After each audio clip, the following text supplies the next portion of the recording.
I think more young people dropping dead in the bodybuilding industry more than ever. Steroids fucking kill you. The thing about bodybuilding is that you look great outside, but your inside's dying. Last week जो aesthetics की death के बाद बहुत से लोग उनकी death का reason evaluate करने की कोशिश कर रहे हैं। कुछ लोग कह रहे हैं कि उनकी डेथ हुई है स्टेरॉइड यूज की वजह से, क्योंकि वो प्रो बॉडी बिल्डर थे और उनकी फिजिक देखकर आप कैसे कर सकते हैं कि वो स्टेरॉइड यूज कर रहे थे। और कुछ लोग कह रहे हैं कि डेथ का रीजन है एन्यूरिज्म, जो कि उनकी गर्लफ्रेंड ने एक पोस्ट में कहा था। और सच्चाई क्या है दोस्तों, उसके बारे में आज बात करेंगे इस वीडियो में।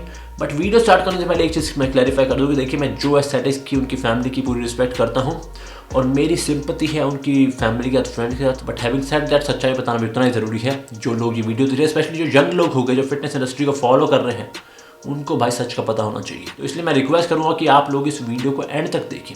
और जो एस्थेटिक्स की अगर हम गर्लफ्रेंड की बात करें, उन्होंने कहा अपनी पोस्ट में कि उनकी डेथ हुई है एन्यूरिज्म की वजह से। पहली बात, वो कोई डॉक्टर नहीं है और ना ही अभी तक कोई मेडिकल रिपोर्ट आई है, कोई ऑटोप्सी रिपोर्ट हो गई या पोस्टमार्टम हो गया जिसने कंफर्म किया कि उनकी डेथ हुई है एन्यूरिज्म की वजह से। सारे लोग अंदाज़ा मार रहे हैं। बट अगर हम इस चीज़ को थोड़ा साइंटिफिक वे में देखें, एक चीज़ हमें ज़रूर पता है कि बॉडी बिल्डिंग एक अकेला ऐसा स्पोर्ट है जहाँ पे 25, 30, 35 साल के एथलीट्स की हमें डेथ सुनने को मिलती है।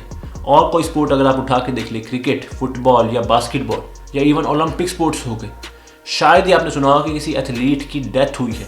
इवन दो हो सकता है वो स्टेरॉइड यूज़ कर रहे हो, बट वो बॉडी बिल्डर्स की तरह स्टेरॉइड्स को अब्यूज़ नहीं कर रहे होते। मैंने दोस्तों अपनी एक पिछली शॉर्ट वीडियो में यही बात कही थी कि बॉडी बिल्डिंग अकेला स्पोर्ट है जिसमें यंग एथलीट की डेथ सुनने को मिलती है, जबकि दूसरे स्पोर्ट्स में इसी एज में 25-30 साल की उम्र में एथलीट्स अपनी पीक पे होते हैं। और मैंने एग्जांपल लिया था उस वीडियो में नीरज चोपड़ा का। बट मेरी बात जो एस्थेटिक्स के फैन को इतनी बुरी लग गई, वो इतनी इमोशनल हो गई कि वो नीरज चोपड़ा को, वो बंदा जो हमारे देश के लिए मेडल लेके आया है, उसको गालियाँ दे रहे हैं कि नीरज चोपड़ा को जानता नहीं इंडिया के बारे में। मतलब बहुत वल्गर और चीप कमेंट्स हमारे इंडियन फैंस के देखने को मिले मुझे, जो कि मुझे शॉकिंग लगा कि भाई हम एक बाहर के एथलीट की, गोरे एथलीट की रिस्पेक्ट कर रहे हैं, बट अपने देश के एथलीट की इंसल्ट कर रहे हैं। और देखिए, जो एस्थेटिक्स की मैं भी रिस्पेक्ट करता हूँ, बट पर्सनली मैं कभी भी अपने देश के एथलीट को इंसल्ट करके उस बंदे को डिफेंड नहीं करूंगा। इसलिए छोटी सी एडवाइस है भाई, कॉलोनियल माइंडसेट से बाहर देख लो। गोरे कब का राज करके चले गए 47 में, तुम अभी तक उनकी गुलामी कर रहे हो, उनको अपना बाप बना रहे हो। But anyways, coming back to the point, अगर हम मान भी ले कि उनकी जो गर्लफ्रेंड कह रही है सही है, एन्यूरिज्म से डेथ हुई है, हालांकि कोई मेडिकल रिपोर्ट नहीं कहती है बस एन्यूरिज्म से डेथ हुई है, बट अगर हम उनकी गर्लफ्रेंड की बात मान ले तो भाई एन्यूरिज्म से 3.2% लोग, मतलब अगर आप कैलकुलेट करेंगे 25 करोड़ लोग सफ़र करते हैं, बट डेथ होती है उसे सिर्फ और सिर्फ हर साल 5 लाख। और ये नंबर कई गुना और कम हो जाता है अगर हम बात करेंगे 30 साल के लोग या 30 साल से कम की एज में कितने लोगों की डेथ होती है एन्यूरिज्म से।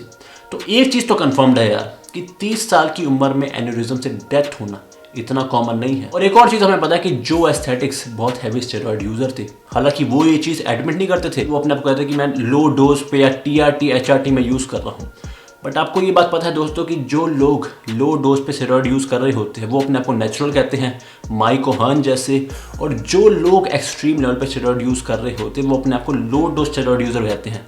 आज तक या मोस्ट बॉडी बिल्डर्स कभी ये बात एडमिट नहीं करते कि वो बहुत बड़े लेवल पे स्टेरॉइड यूज़ कर रहे हैं। फिर भी हमें सुनने को मिलता है कि बॉडी बिल्डर्स की इस एज में 25, 30, 35 साल की उम्र में डेथ हो रही है। और वो सारे बॉडी बिल्डर्स ऐसे हैं जिनकी फिजिक वर्ल्ड क्लास है, मतलब दुनिया के वो टॉप बॉडी बिल्डर्स में से एक है। तो कहने की बात यह है दोस्तों कि चाहे कोई माने ना माने, हमें ये बात पता है कि जो लोग टॉप लेवल बॉडी बिल्डिंग में कम्पीट कर रहे होते हैं, जिनकी बहुत ज़्यादा इंप्रेसिव फिजिक होती है, वो बहुत हैवी स्टेरॉइड यूजर होते हैं, स्टेरॉइड अब्यूजर होते हैं। हैविंग सेड दैट, मैं एक चीज़ क्लैरिफाई कर दूं कि देखिए, मैं जो एस्थेटिक्स की 100% रिस्पेक्ट करता हूँ, उनकी चॉइस है भाई वो कितने स्टेरॉइड यूज़ करें या ना यूज़ करें।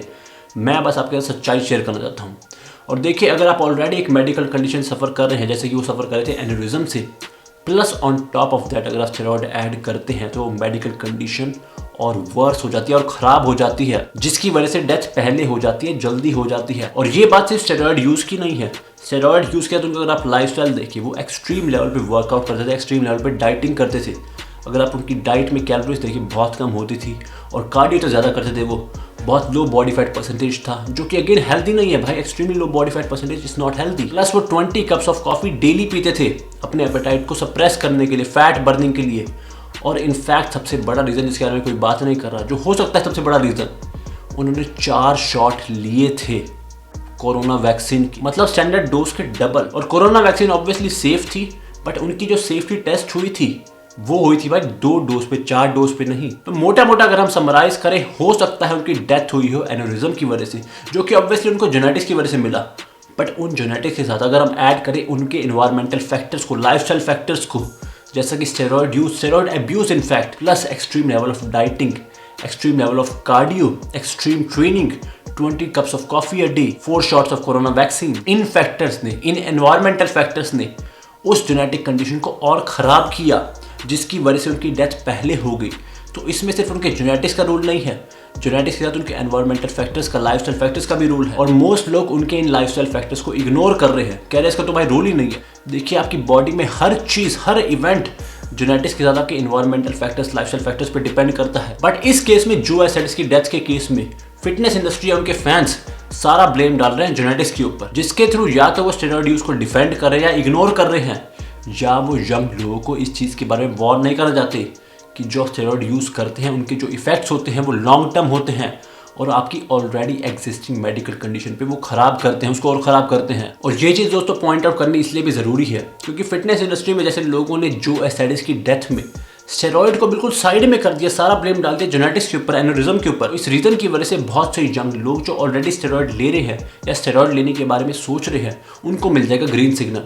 उनको लगेगा कि अगर हमारी डेथ होनी है वो तो होनी है, उसमें स्टेरॉयड का तो लेना देना नहीं, वो तो जेनेटिक्स पे डिपेंड करती है और हमें तो कोई जेनेटिक डिसऑर्डर है ही नहीं, तो हम क्यों स्टेरॉयड लेना छोड़ें। और अगर ये मेंटालिटी मासेस की हो गई, यूथ की हो गई, तो ये हमारे देश के लिए, सोसाइटी के लिए बहुत डेंजरस बात है। और अगर हम बात करें बॉडी बिल्डिंग गेम की, मैं बॉडी बिल्डिंग की जिम जाने की बात नहीं कर रहा, बॉडी बिल्डिंग गेम की, स्पोर्ट की बात कर रहा हूँ, जो लोग स्टेज पे चढ़ते हैं, वो गेम दोस्तों लॉन्ग टर्म में ऑब्वियसली सस्टेनेबल भी नहीं है, हेल्दी भी नहीं है, प्लस फाइनेंशियली इतना वाइबल भी नहीं है, और in fact one of the most expensive sport भी है। इसमें खर्चा बहुत ज़्यादा है, इसलिए आज की तारीख में जो अमीर लोग हैं वही सिर्फ बॉडी बिल्डिंग अच्छे लेवल पे अफोर्ड कर पाते हैं। ऐसा नहीं है कि कोई बॉडी बिल्डिंग करके अमीर हुआ है, उल्टा है यहाँ पे। तो इसलिए भाई अगर आपको कोई स्पोर्ट खेलना है तो इतने स्पोर्ट्स पड़े हैं, बॉडी बिल्डिंग मत चूज़ करो, क्योंकि भाई बॉडी बिल्डिंग में ना पैसा है, ना लॉन्ग टर्म हेल्थ है, ना सस्टेनेबिलिटी है, और सबसे important extreme level of steroid use mandatory है अगर आप इस स्पोर्ट में टॉप पे जाना चाहते हैं। क्रिकेटर, फुटबॉलर या हॉकी प्लेयर बनने के लिए आपको स्टेरॉयड नहीं यूज़ करने पड़ते, ये सिर्फ बॉडी बिल्डिंग में ही है, और इसलिए बॉडी बिल्डिंग को गवर्नमेंट से सपोर्ट नहीं मिलता